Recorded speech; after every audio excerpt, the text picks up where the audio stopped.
Hi students, आज का हमारा जो टॉपिक है वो है what is a Cartesian product. तो कार्टेशियन प्रोडक्ट क्या होता है? The product of two non empty sets A and B is the set consisting all ordered pairs A B such that A belongs to A and B belongs to B. कि दो non empty sets ए और B का जो product होता है, ठीक है, जिसमें इस तरह के ऑर्डर्ड पेयर्स होते हैं, ए बी टाइप के ऑर्डर्ड पेयर्स होते हैं, उस हम टू नॉन एम्प्टी सेट्स के प्रोडक्ट को क्या हम कहते हैं? Cartesian product. ठीक है, तो इसको मल्टीप्लिकेशन ऑफ टू सेट्स भी कहते हैं, ठीक है, या हम इसको cross product of two sets भी कहते हैं। तो लेट्स सी, इसकी हम एग्जांपल देख लेते हैं कि ये किस तरह का होता है। लेट ए हमारे पास कोई सेट है, फ़र्ज़ करें 1 और 2 है,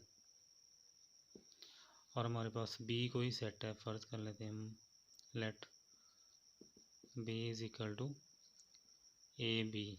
ठीक है, तो इन दोनों नॉन एम्प्टी है ना, दोनों में कोई ना कोई एलिमेंट्स हैं, तो इनके कार्टेशियन प्रोडक्ट को हम ए क्रॉस बी से हम इसको लिखते हैं। तो this is equal to 1 2 cross B, हमारे पास क्या है? A B. ठीक है, तो इसका कार्टेशियन प्रोडक्ट क्या होगा? 1A, यानी फर्स्ट को फर्स्ट के साथ और फर्स्ट को सेकंड के साथ। तो इस तरह के ऑर्डर्ड पेयर्स बन रहे हैं, ये देखें। अब 2 को ए के साथ, सिमिलरली 2 को बी के साथ। तो देखें, हमारे पास इस ए सेट में 2 एलिमेंट्स थे, बी सेट में 2 एलिमेंट्स थे, तो इस ए क्रॉस बी में 1 2 3 4, ठीक है, हमारे पास 4 एलिमेंट्स बनेंगे। तो ये ऑर्डर्ड पेयर्स की फॉर्म में होंगे। तो ये है इन दो नॉन एम्प्टी सेट्स ए और बी का कार्टेशियन प्रोडक्ट। सिमिलरली अगर हम देखें बी क्रॉस ए, तो बी क्रॉस ए में बी पहले लिखेंगे,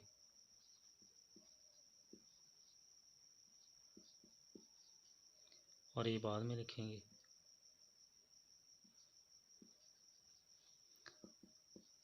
तो यहाँ से देखें, ए को ए के साथ 1 के साथ,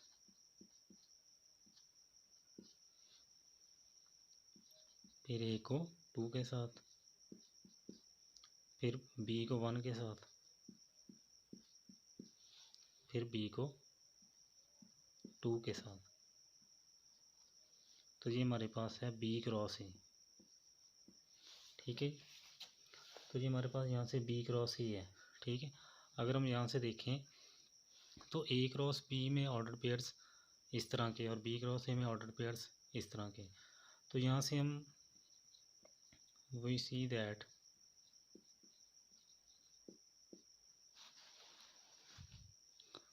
दैट कि A cross B is not equal to B cross ए।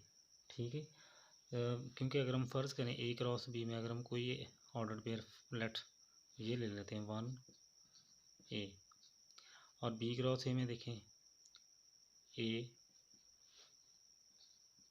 1, तो ये तो नॉन इक्वल है ना। 1A 1B के मतलब 1A is not equal to A1, तो दोनों ही डिफरेंट है। ठीक है, तो हम कह सकते हैं फ्रॉम अबव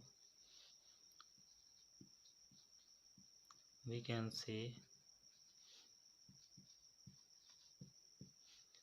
say that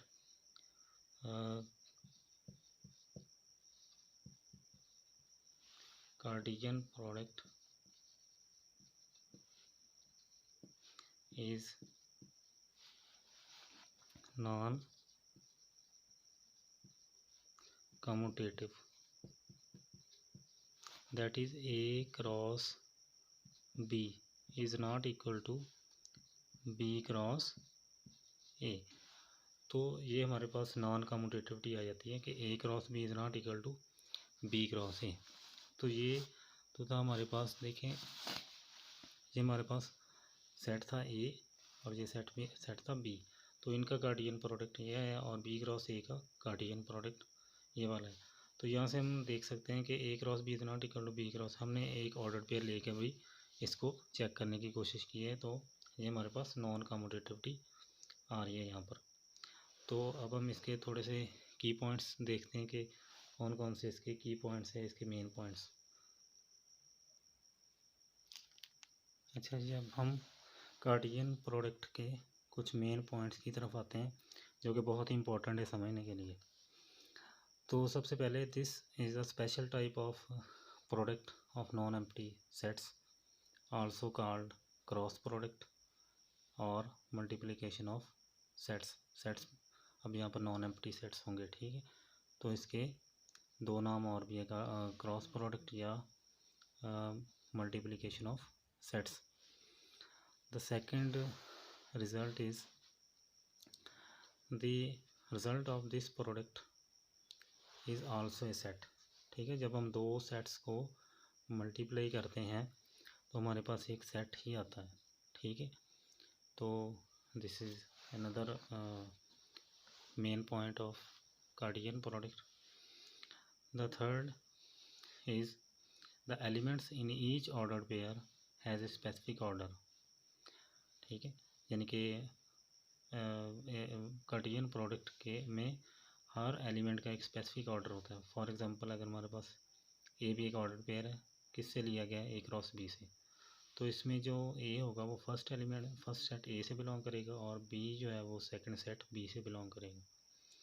तो ये एक यहाँ पर एक स्पेसिफिक ऑर्डर है, ठीक है। The fourth point is Cartesian product is non commutative.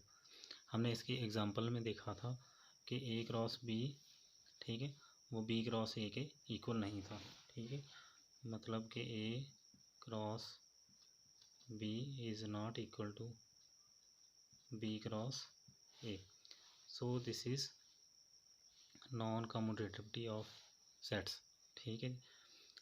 ये हमने एग्जांपल में इसको प्रूव भी किया था, देखा भी था इसको। The fifth point is the number of order pairs in A cross B is determined by M cross N, ठीक है।